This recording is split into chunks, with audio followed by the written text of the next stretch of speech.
welcome to a new chess speedrun on my channel where I'll be showing you how to get from 400 to 2000.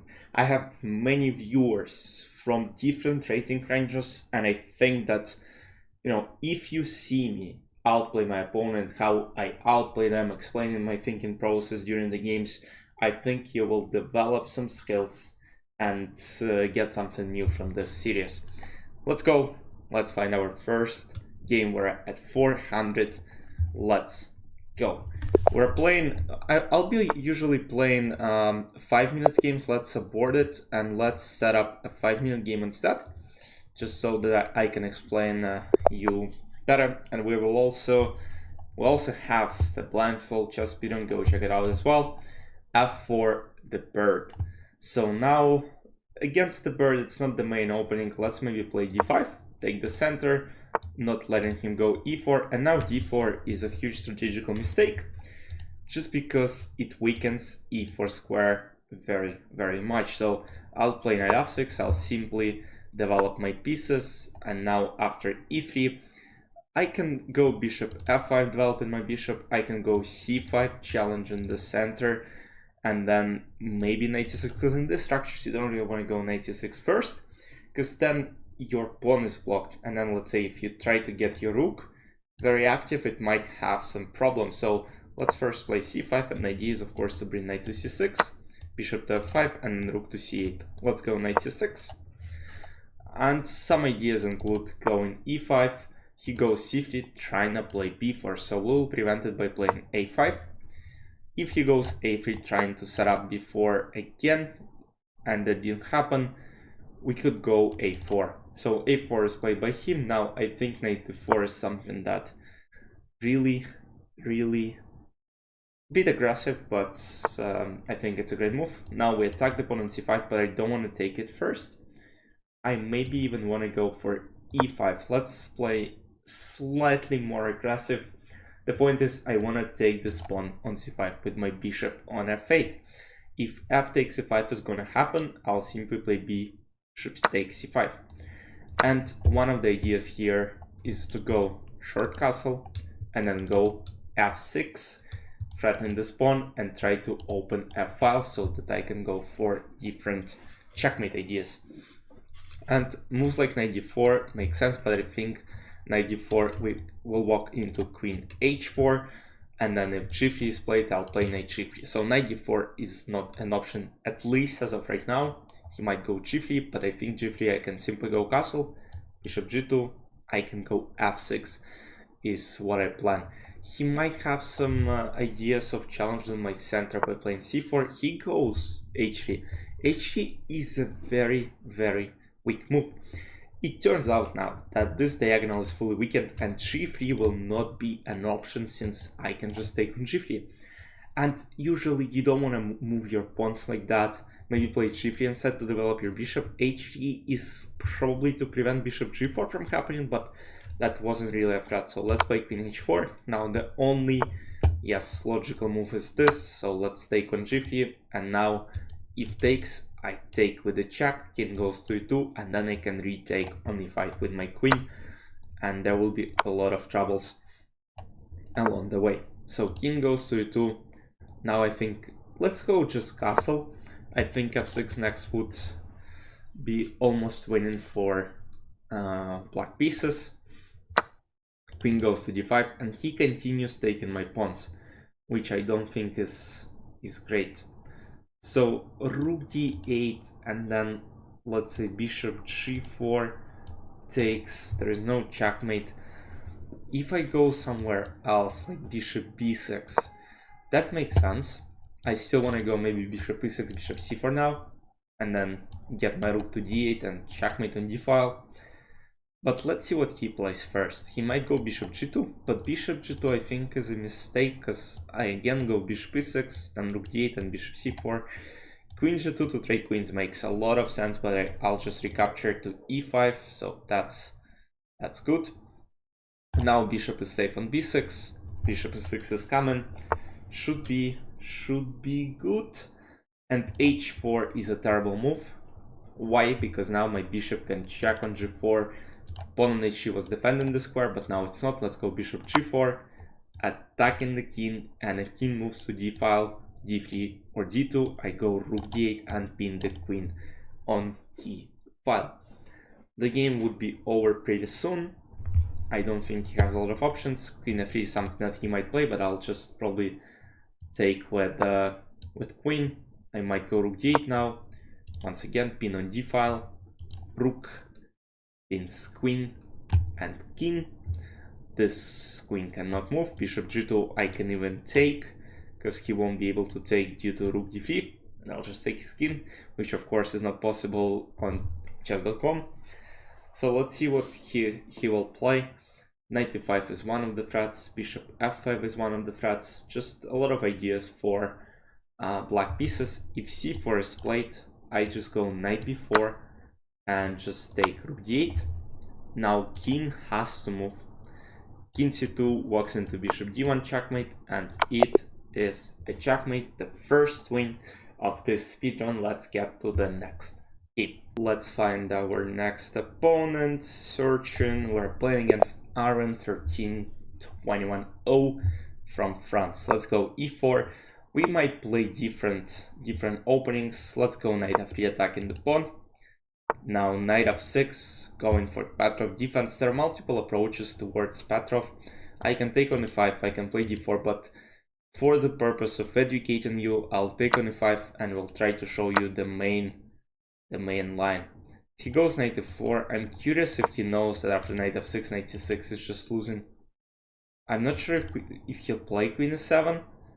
That would be interesting. But if he moves his knight right now, he will be losing a piece.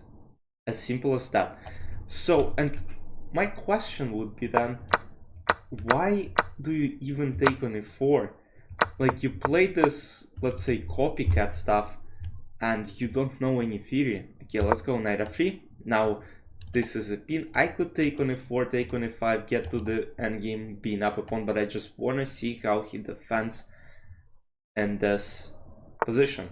He goes bishop f5, and now he's just losing a piece, because after d3 he has no way to protect this knight. If queen e7, I simply take on e4 and remain up a piece. So he goes bishop g4.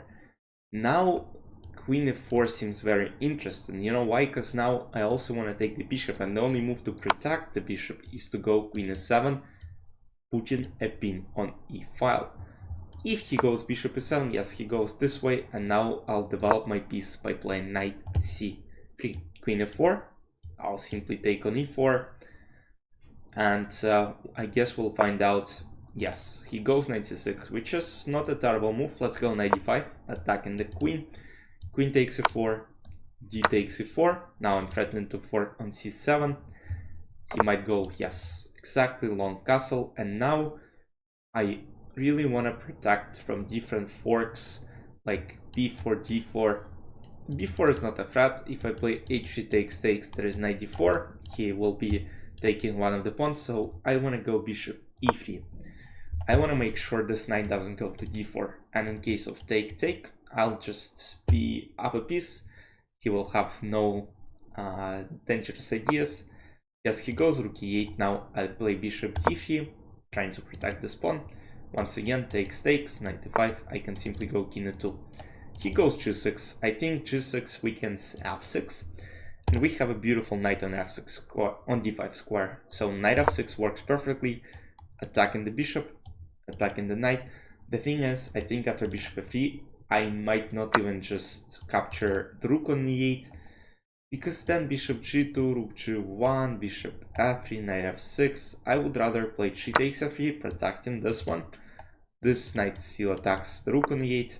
Yes, now rook goes to e6, and now knight comes back to d5. Then my idea would be just long castle 2. I'm up a piece in the following position.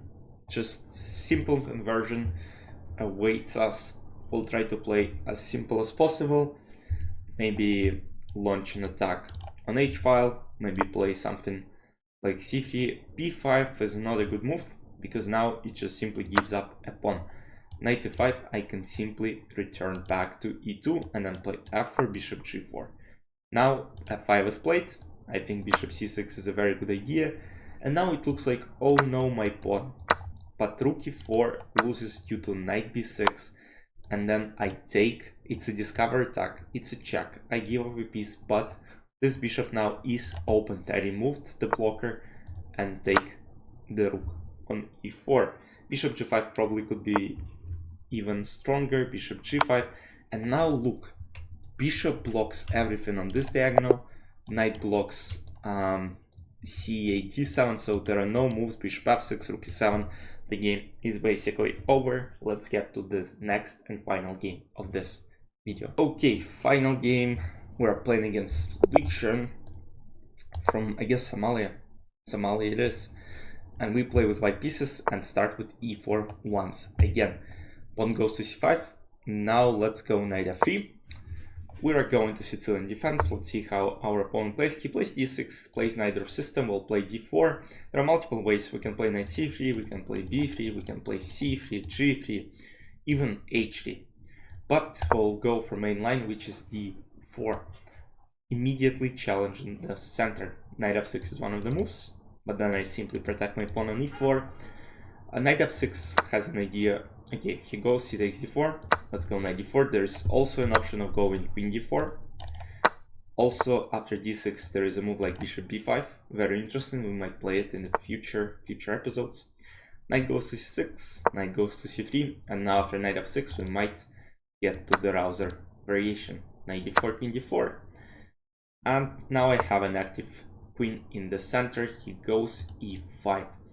So now what I'm trying to show you here is that d5 square is weakened, and what I might do is I might play queen d3, bishop e3, and then going for long castle.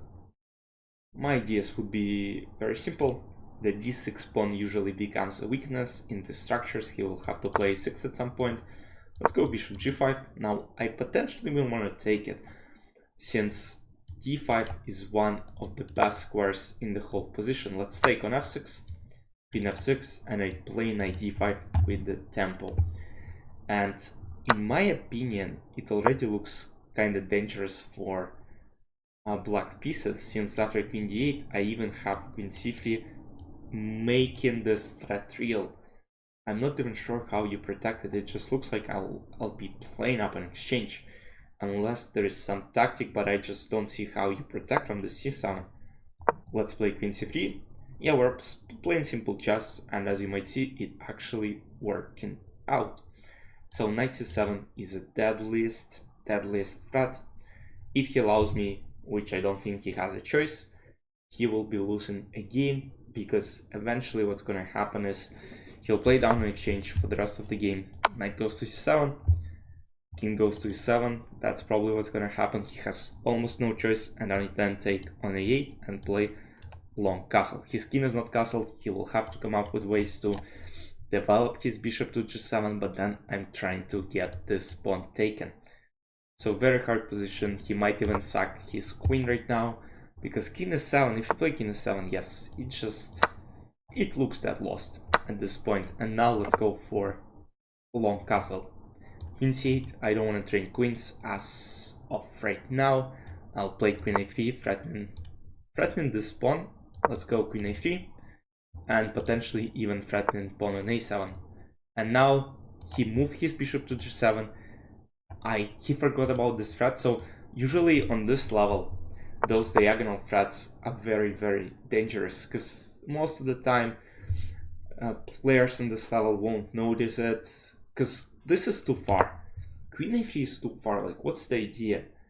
And you're looking at this position, and then you don't really understand. Pawn on d6 is being attacked, and now bishop g7, of course, queen d6, and everything is falling apart, because now king e8, queen d7, king f8, and bishop c4 comes with the checkmate threat, and he can't do much, and probably gonna be losing the game. And most likely this will be our third win of this episode, of the first episode.